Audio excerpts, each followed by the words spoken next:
The most powerful people in the world are not loud. They are calm, silent, and deeply aware. You cannot manipulate someone who sees everything and reacts to nothing. Think about it. How many times have you let someone's words tear at your peace? How often have you allowed another person's emotions to drag you into anger, confusion, or chaos? How many times have you handed your power away by reacting without thinking? Here is the uncomfortable truth. Every emotional reaction you don't control becomes a handle someone else can grab. And if you continue living this way, the world will keep burning you, piece by piece, moment by moment, until your peace, your happiness, and even your sense of self are worn down. But there is another way. Stoicism teaches that true power does not come from controlling life. It comes from mastering your response to it, not avoiding storms, but standing unmoved when they arrive. Today, you're going to learn how emotionally unshakable people live, how they stop being controlled, how they reclaim their inner strength. If you're ready to stop reacting and start ruling your inner world, subscribe. This is not entertainment. This is training. They listen more than they speak. Most people talk too much, not because they're confident, but because they're nervous. They speak to fill space. They speak to control how they're perceived. They speak because silence makes them feel exposed. So they overshare, they explain, they offer details nobody asked for, and without realizing it, they hand people information that can later be used against them. At first, it looks harmless, a normal conversation, a little banter, a few personal stories. But the truth is, every unnecessary word is a leak, and leaks always attract predators. Because manipulators don't need your strength, they need your patterns. They're listening for what triggers you, what you crave, what you fear, what you can't resist defending. And the average person gives it away freely. They tell you what bothers them. They tell you what they regret. They tell you what they're insecure about. They tell you who they hate. They tell you who they need. And then they wonder why someone later pressed the exact button. Of course they did. You showed them where it was. The emotionally unshakable don't live like that. They understand something simple. The one who talks the most is usually the one with the least control. Real power isn't in speaking first. It's in seeing clearly before you move. And seeing clearly requires listening. Listening isn't passive. Listening is tactical. When you listen more than you speak, you don't just hear words, you hear intent. You notice the tone shift when someone lies. You notice when someone laughs too quickly. You notice when they avoid a direct answer. You notice the small hesitation before a yes. You notice when praise is actually a hook, because people say one thing and reveal another, and they reveal it in the details they don't think matter. The slight tension in their voice, the way they repeat certain phrases, the way they mention the same person again and again, the way they speak about success, power, loyalty, respect. That's the real information. And you don't catch it when you're busy performing. This is why silence is dangerous, in the best way. Silence makes other people uncomfortable. And when people get uncomfortable, they start exposing themselves. They start talking. They start filling space. They start giving you clues without realizing it. That's not manipulation. That's reality. Silence is a mirror. It forces people to hear their own words. It forces them to keep going until they reveal what they actually mean. Most people don't know how to sit in that space, so they confess, they justify, they oversell, and you learn. This is the hidden advantage of the quiet man. He doesn't rush to impress. He doesn't rush to defend. He doesn't rush to prove his intelligence. He watches. He lets people display themselves. And that's why he can't be played easily, because he is not guessing. He is observing. Now think about a manipulator. Manipulators survive on two things: information and reaction. They want to know what moves you, and they want to see you move. Because the moment they get an emotional reaction, they gain leverage. If you argue, they can steer. If you defend, they can provoke. If you explain, they can twist. If you overshare, they can exploit. But when you listen instead of react, they lose traction. They can't read you. They throw comments to provoke you. You don't bite. They push your buttons. You don't flare. They bait you into revealing yourself. You stay composed. And now something shifts. The power moves from them to you. Because when a manipulator can't extract anything, they start revealing themselves. They get impatient. They escalate. They become sloppy. That's when you see their real nature, and you see it without ever fighting. Marcus Aurelius wrote, "You have power over your mind, not outside events. Listening more than you speak is how you protect that power. It is how you stop handing your emotions to other people. It is how you remain the one holding the wheel. And this isn't just about dealing with manipulators. This habit sharpens everything in your life. In relationships, you stop falling for words and start reading consistency. At work, you stop talking yourself into trouble and start gathering leverage. In conflict, you stop reacting and start choosing your response with precision. Because the moment you become quiet on purpose, you start hearing what you missed before. You notice the disrespect hidden inside jokes. You notice the envy disguised as advice. You notice the control hidden inside concern. You notice the people who only talk to you to extract something. And you notice yourself too. You start noticing how often you speak from insecurity, how often you explain because you fear being misunderstood, how often you overshare because you want connection. Silence teaches you discipline, not coldness. Discipline. It teaches you that you don't have to respond to everything. You don't have to prove yourself. You don't have to fill every gap. You can let the moment breathe. And in that breathing space, you become harder to influence, harder to manipulate, harder to shake. So here's the practice. Simple, but not easy. In your next conversation, before you speak, pause.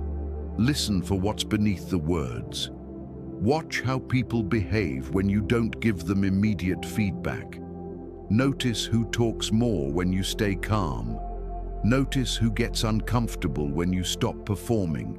And most importantly, stop giving people free access to your inner world. Not because you're hiding, because you're protecting what's yours. Silence isn't emptiness. Silence is control. And the man who controls his mouth usually controls his life. They don't explain themselves too much. Most people explain themselves not because they have to, but because they're afraid. Afraid of being misunderstood, afraid of being judged, afraid that silence will be interpreted as guilt.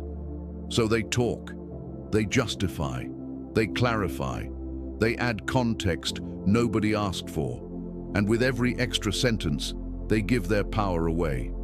Over-explaining is not communication. It's self-defense driven by insecurity. It's the subtle belief that if I just say it better, they'll finally accept me. but the emotionally unshakable have learned something painful and freeing. You cannot explain your way into being respected.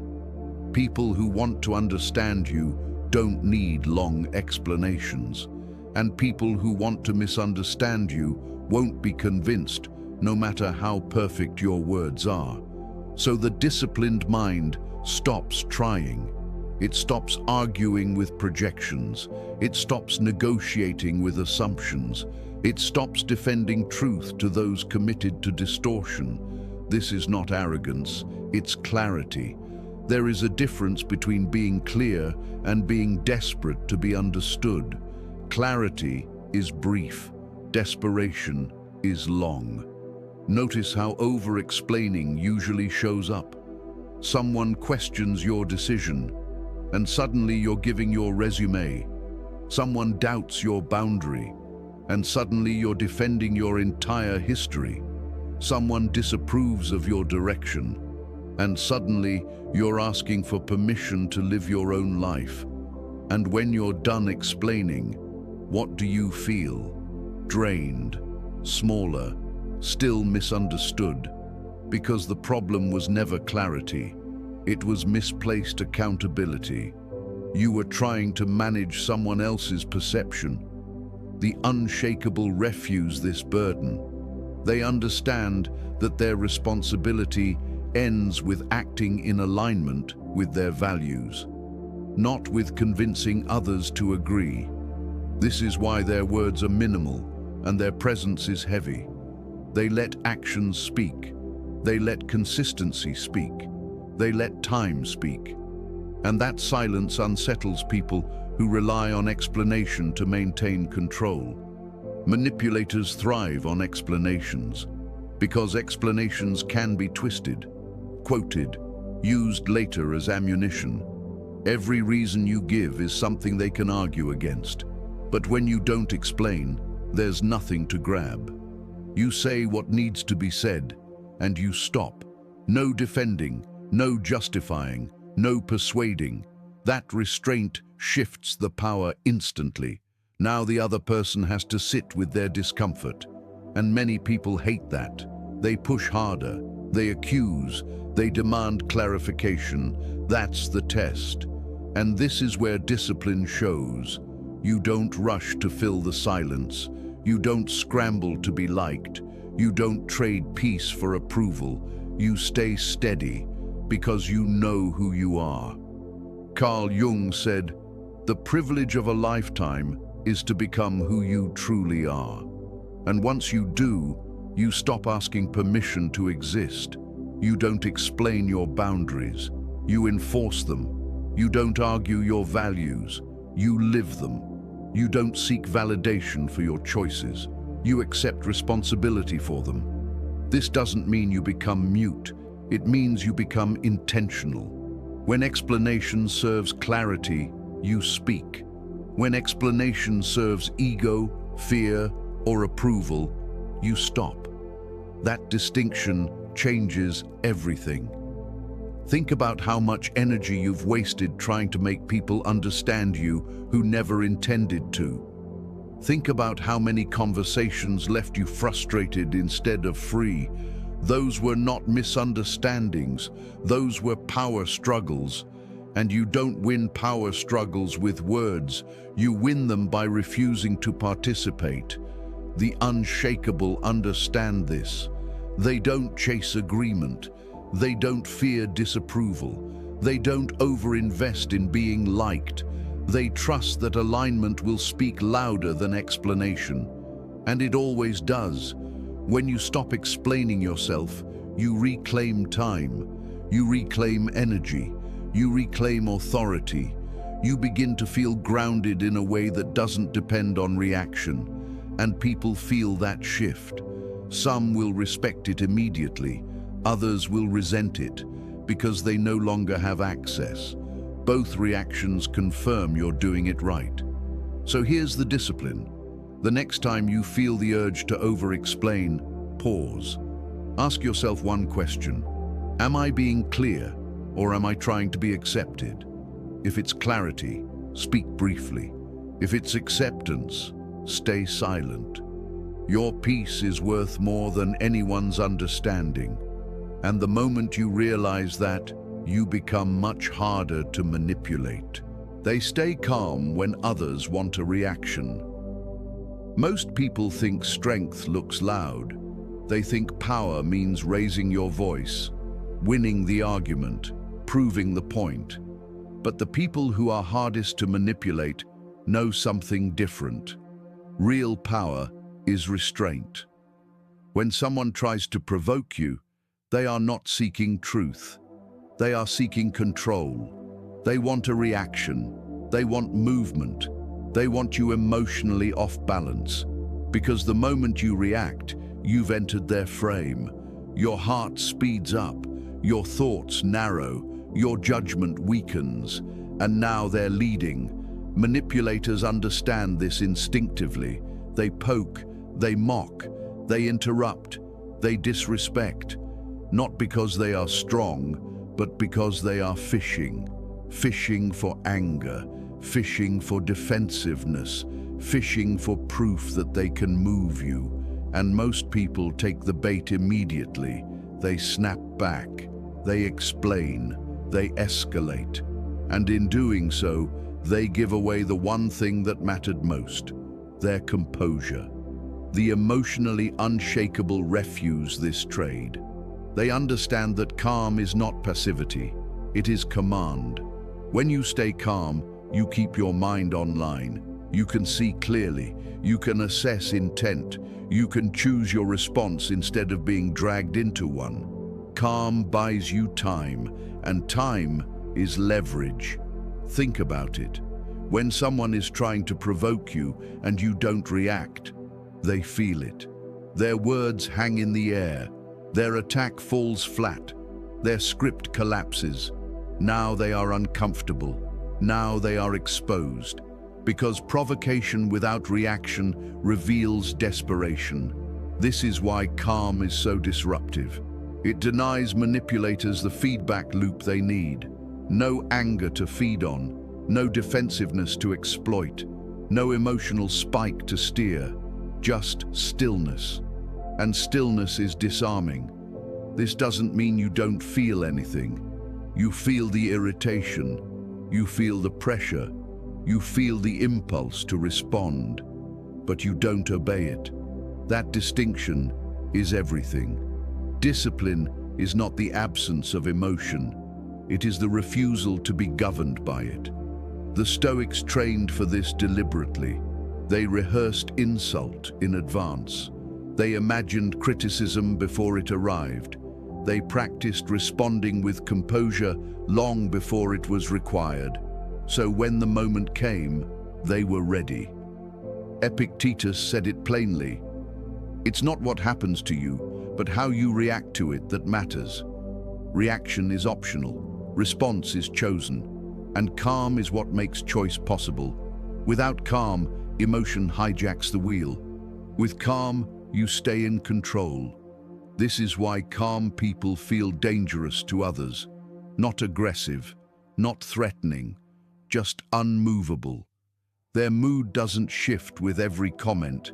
Their tone doesn't rise with provocation. Their posture doesn't collapse under pressure. And people notice.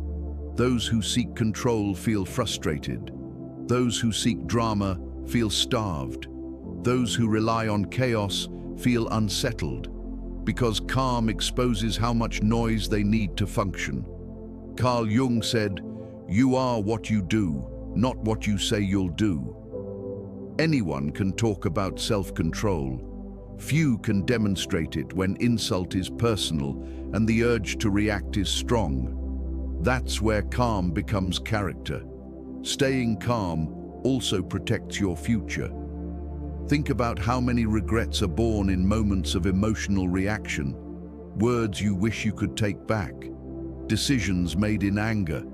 Bridges burned in minutes that took years to build. Calm prevents irreversible damage. It gives you space to decide whether something deserves your energy at all. Because not every provocation is a battle. and not every battle is worth fighting. The emotionally unshakable choose carefully. They don't respond to everything. They don't correct everyone. They don't engage every challenge. They conserve their force, and that conservation is what makes them formidable. Here is the practice. When you feel provoked, pause. Not dramatically, not visibly, internally. Breathe once. Slow your body. Let the surge pass. Then ask yourself, if I respond right now, who benefits? If the answer isn't you, stay calm. Silence is often the strongest response. Not because you are afraid, but because you are disciplined. Over time, something changes. Your nervous system stops panicking. Your mind stays sharp under pressure. Your presence becomes steady, and people stop trying you. Because they realize something. You don't give reactions for free. And anyone who can't provoke you can't control you. That's the power of calm. They don't chase people. They choose.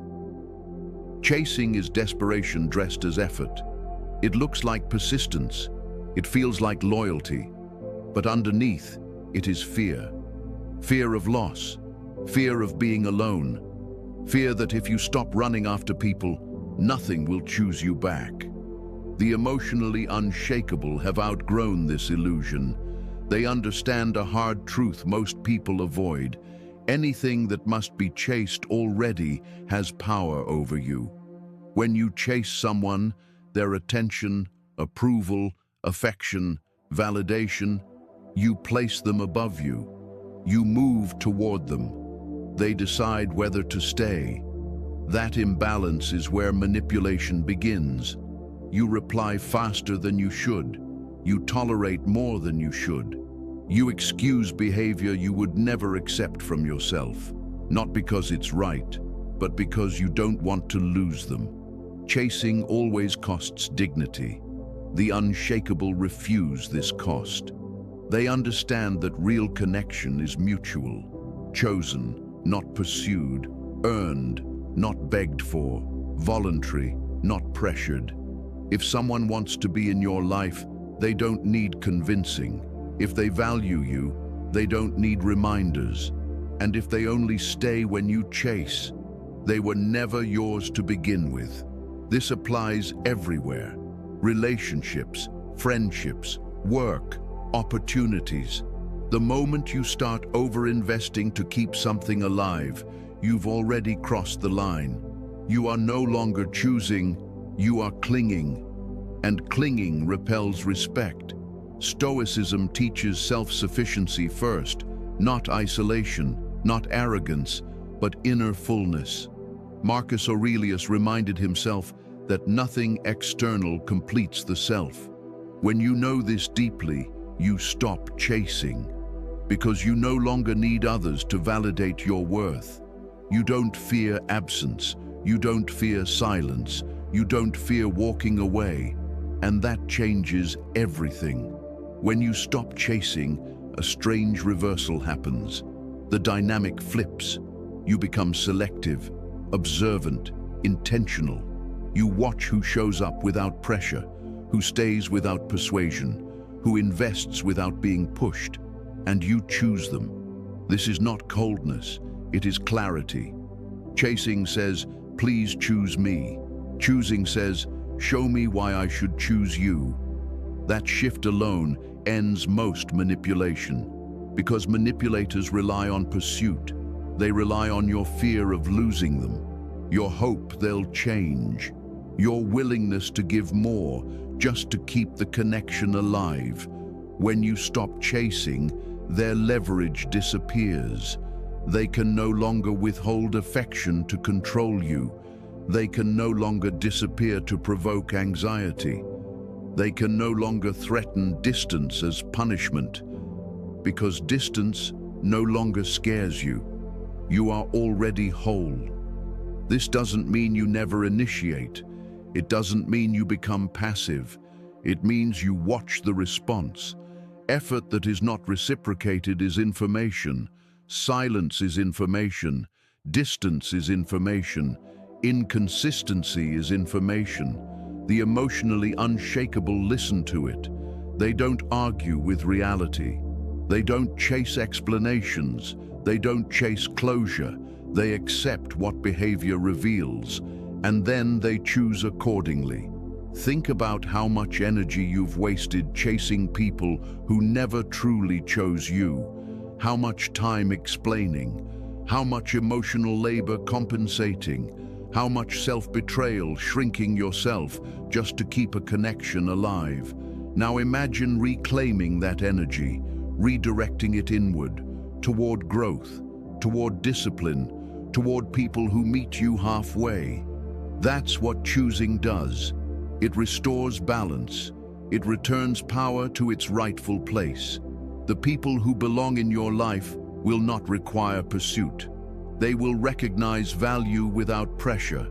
They will stay without being chased. And those who leave were never meant to stay. Let them go without resentment. Not everyone who exits your life is a loss. Some exits are relief. Some departures are protection. Some distances are blessings disguised as rejection. The unshakable understand this. They don't chase people who pull away. They don't beg for clarity. They don't fight to be chosen. They step back. They observe. And they choose only what chooses them. That is not weakness. That is sovereignty. They see patterns, not apologies. Apologies are easy. Anyone can say sorry. Anyone can promise change. Anyone can sound sincere in the moment when consequences are close. The emotionally unshakable know this. They don't listen to words alone. They watch what repeats. Because patterns don't lie. An apology can be emotional, convincing, perfectly delivered. But if behavior returns unchanged, the apology was never repentance. It was strategy. Most people fall into the same trap again and again. Someone hurts them, crosses a line, breaks trust. Then comes the apology, tears, regret, explanations. And because you want peace, because you want harmony, because you hope this time will be different, you accept the words, not realizing you've just reset the cycle. Manipulators understand this loop well. They apologize just enough to keep access.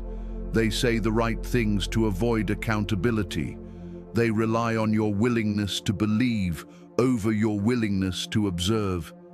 But the unshakable have learned restraint. They don't rush forgiveness. They don't confuse remorse with reform. They don't reward apologies that aren't followed by change. They ask one question silently: what happens next? Because the truth is revealed in repetition. Consistency is character. If someone repeatedly crosses the same boundary, the apology is not the point. The behavior is the message. Stoic philosophy emphasizes judgment over impulse. Marcus Aurelius wrote to himself to examine actions, not excuses. Because excuses explain nothing when outcomes stay the same. Here is the hard truth most people resist. If someone truly changes, you won't need repeated apologies. You'll see adjustment. You'll see restraint.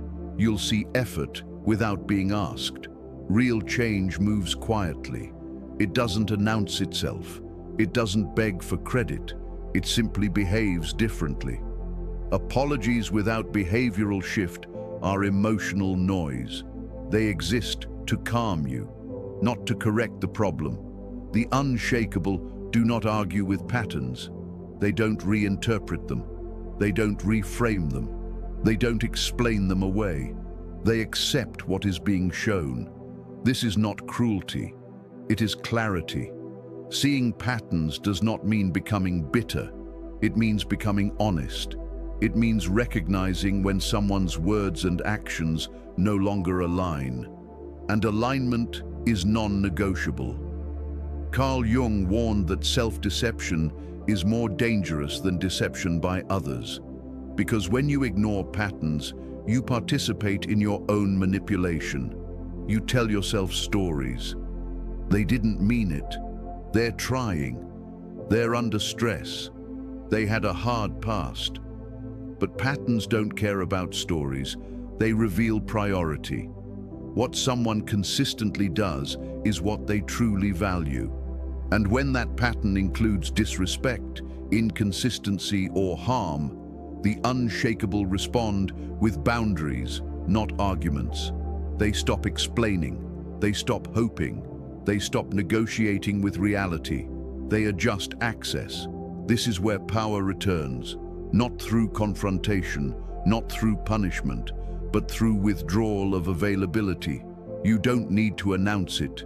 You don't need to dramatize it. You simply stop placing yourself where harm repeats. That silence is not passive. It is decisive. The unshakable understands something subtle. You teach people how to treat you by what you tolerate repeatedly. An apology that restores full access without changed behavior teaches them nothing. But distance after repeated patterns speaks clearly. It says, "This no longer works," and you owe no further explanation. This habit alone ends countless cycles of manipulation, because manipulators depend on your patience outlasting their behavior. When they realize patterns are being noticed and access is changing, their power evaporates. Some will adjust, others will disappear. Both outcomes bring clarity. Seeing patterns does not mean closing your heart. It means protecting it. It means choosing self-respect over emotional convenience. The unshakable forgive internally, but remember behavior externally. They do not confuse peace with proximity, and they do not trade clarity for temporary calm. They protect their energy like currency. Energy is finite. No matter how strong you are, no matter how disciplined, no matter how motivated, you wake up with a limited supply each day, and yet most people spend it like it's unlimited. They give it to draining conversations, to unresolved conflicts, to people who never reciprocate, to environments that exhaust rather than elevate. Then they wonder why they feel tired, resentful, unfocused, and hollow. The emotionally unshakable understand something early. Energy is wealth, and poverty begins with careless spending. Every interaction costs you something. Every conversation draws from you. Every environment shapes your nervous system. Every relationship either restores you or slowly drains you dry. The unshakable track this instinctively. They notice how they feel after contact, not during it. Do you feel clearer or foggier, stronger or depleted, grounded or agitated? That answer tells the truth, and they act on it. Most people ignore this signal. They stay because they don't want to be rude. They engage because they feel obligated. They tolerate because they fear conflict. But politeness that costs your peace is self-betrayal. The unshakable refuse that trade. They say no without guilt. They leave without explanation. They disengage without drama, not because they are cold, but because they are disciplined. They understand a quiet law of life. Anything that consistently drains you will eventually control you. Exhausted people are easy to manipulate. They have weaker boundaries, shorter tempers, slower judgment. That's why toxic dynamics thrive on access. Unlimited access to your time, your attention, your emotional labor. When your energy is low, you tolerate what you would normally reject. So the unshakable guard it ruthlessly. They do not attend everything. They do not respond to everyone. They do not engage in every conversation offered to them. They choose. Stoicism teaches this restraint clearly. Marcus Aurelius constantly withdrew inward to preserve clarity. Not escape, but recovery. Because without internal order, external engagement becomes chaos. Protecting your energy is not isolation, it is intentional presence. You don't withdraw from the world, you filter it. You become selective about who gets your time, who gets your attention, who gets emotional access, who gets explanation, who gets reaction. Most people give these away freely. The unshakable make others earn them. This habit changes everything. You stop overcommitting. You stop explaining your boundaries. You stop rescuing people at the cost of yourself. And something shifts. Your mind clears. Your patience returns. Your focus sharpens. Because energy saved becomes strength redirected. Carl Jung hinted at this when he spoke about individuation, the necessity of turning inward to become whole. When you protect your energy, you hear your own thoughts again.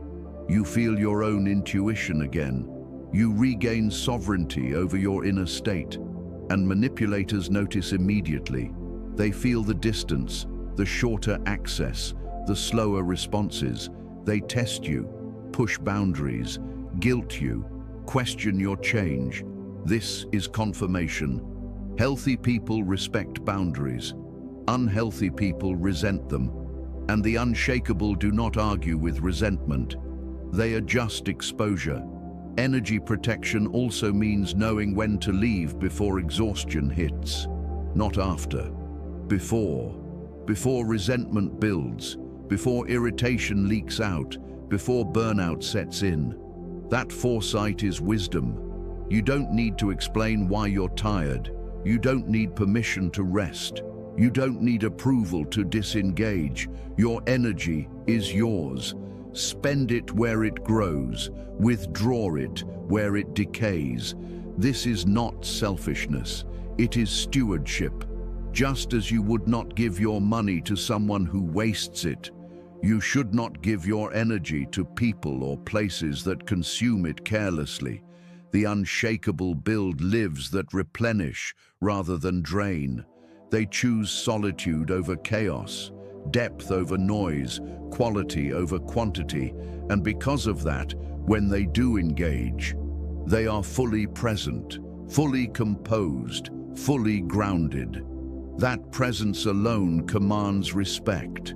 They let silence speak for them. Silence is misunderstood. Most people think silence means weakness, fear, avoidance. That misunderstanding keeps them loud, explaining, defending, arguing. The emotionally unshakable know better. Silence is not absence, it is presence under control.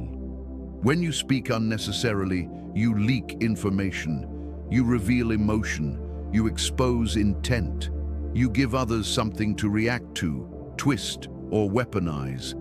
Silence closes that door. The unshakable understand a simple truth. Not everything deserves a response. And the moment you stop responding to everything, your power returns. Manipulators depend on engagement.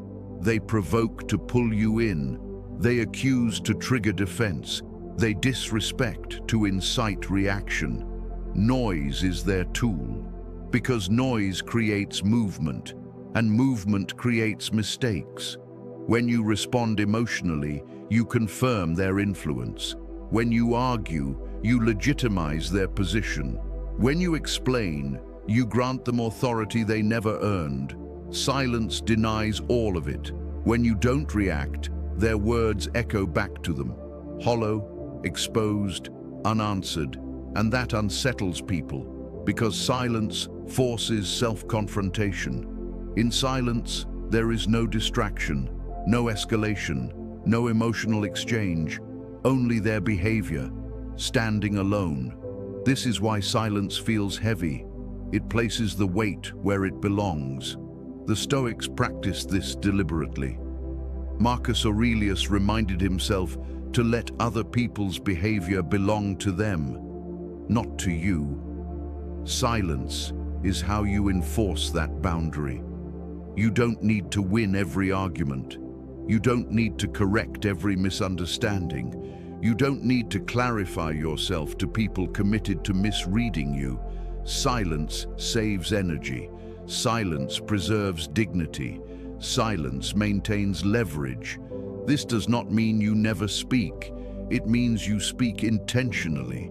When you speak, it lands, because it's rare, measured, chosen. Your words carry weight because they are not wasted, and your silence carries even more. People begin to notice. They pause before provoking. They hesitate before disrespecting. They feel unsure where they stand, because unpredictability combined with composure is intimidating. Silence also reveals truth faster than confrontation. Arguments create resistance. Silence creates exposure. When you stop explaining yourself, people show their real motives. Some escalate, some retreat, some reveal insecurity, some reveal entitlement.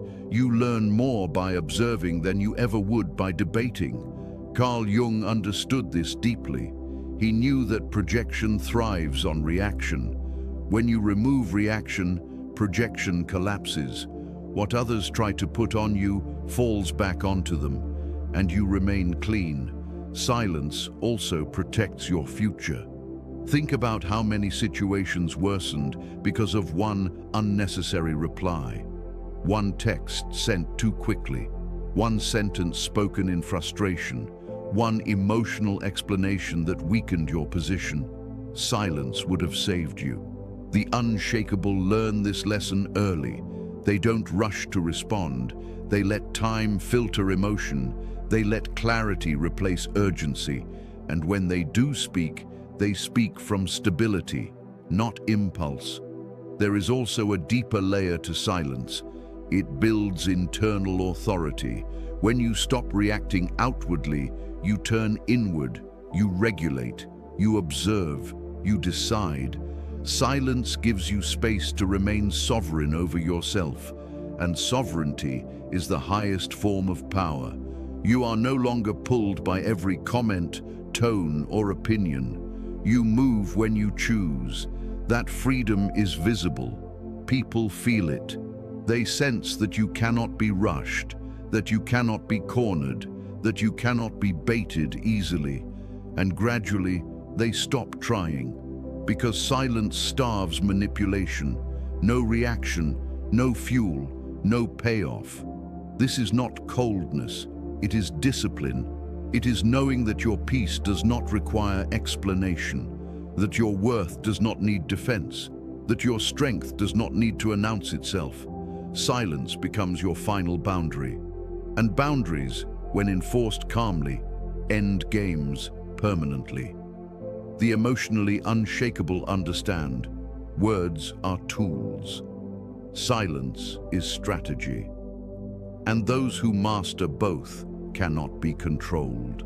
Closing. Everything you've heard comes down to one thing.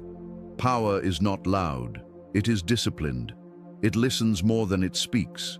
It stays calm when tested. It chooses instead of chasing. It watches behavior, not promises. It protects energy. And it knows when silence is enough. This is the NexusMind way. Calm is how we fight. Discipline is how we win. Not control over others, control over yourself. Because the moment you stop reacting, the moment you stop explaining, the moment you stop feeding chaos, you take your power back.